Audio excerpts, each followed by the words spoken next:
Good afternoon and welcome. My name is Oluwatimileyin Ajayi with the Carnival Radio Media News.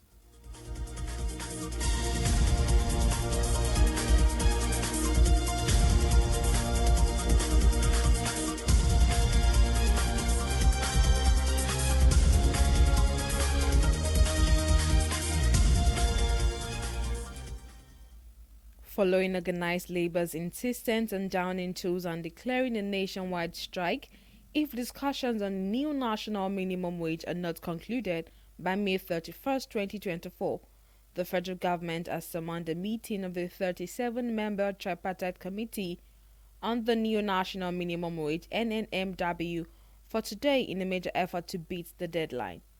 Determined to meet the deadline and avoid another round of nationwide industrial unrest, report says the government, through the National Salaries, Income and Wages Commission (NSIWC), which is the secretariat of NNMW, convened the meeting in Abuja.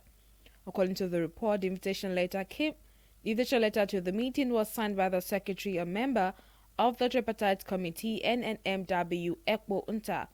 It will be recalled that organized labor under the platform of the Nigeria Labour Congress (NLC) and its Trade Union Congress of Nigeria (TUC) counterpart had on Monday, May 1st, 2024, in a joint address during the May Day celebration at the Eagle Square, Abuja, warned that if the negotiation on the national minimum wage is not concluded by the end of May, the trade union movement in Nigeria would no longer guarantee industrial peace in the country.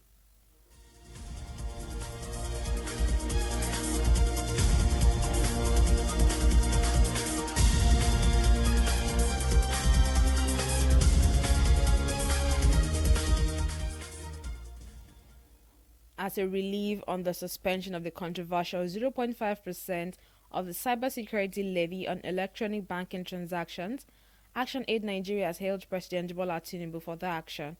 President Bola Tinubu has officially suspended the controversial 0.5% cybersecurity levy on electronic banking transactions, as disclosed by the Minister of Information and National Orientation, Mohammed Idris, on Tuesday, during the Federal Executive Council (FEC) meeting. The recent suspension and review of the controversial cybersecurity levy by the President is indeed a cheering news, especially considering the outcry that greeted its initial implementation announcement.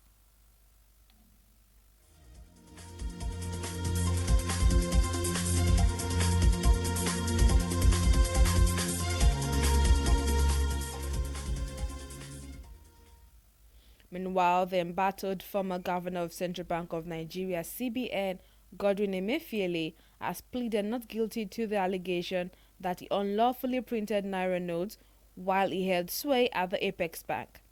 The Economic and Financial Crimes Commission (EFCC) alleged that Emefiele had, without authorization from former President Muhammadu Buhari, printed 684 million naira notes with a total sum of 18.96 billion naira. According to the EFCC, the defendant, acting in violation of law and with intent to cause injury to the public, okayed the printing of naira notes without the approval of both the former President Muhammadu Buhari and the board of the CBN. Report says when the 4-count charge was read to the defendants before trial, Justice Mary Han Anei of High Court of the Federal Capital Territory (FCT) pleaded his innocence to the allegation. The prosecution counsel, Mr. Rotimi Oyedepo SAN, requested for a date for the commencement of full hearing in the matter, while the defendant, through his team of lawyers, prayed the court to allow him go home on bail pending the determination of the case against him.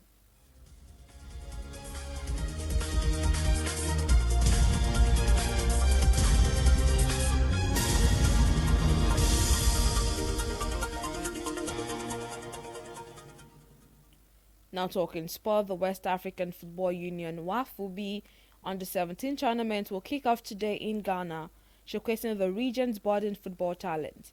Among the contenders, Nigeria's Golden Eaglets stand out as a formidable force in Group B, poised to make their mark in the competition. Nigeria find themselves in Group B alongside Burkina Faso, Niger and Togo, while Group A comprises the host, Ghana, Cote d'Ivoire and Benin Republic. This grouping presents a challenging yet promising path for Nigeria as they aim to secure a spot in next year's Total Energies on the 17th Africa Cup of Nations.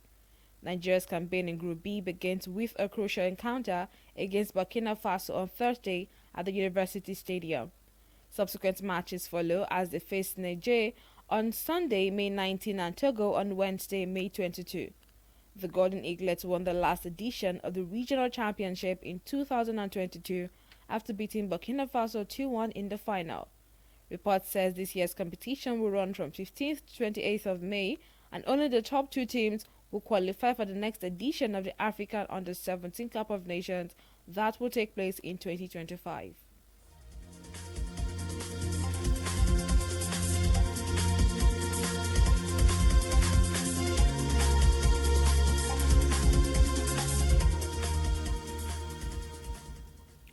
This is where we bring the media news to a close. Thank you very much for listening.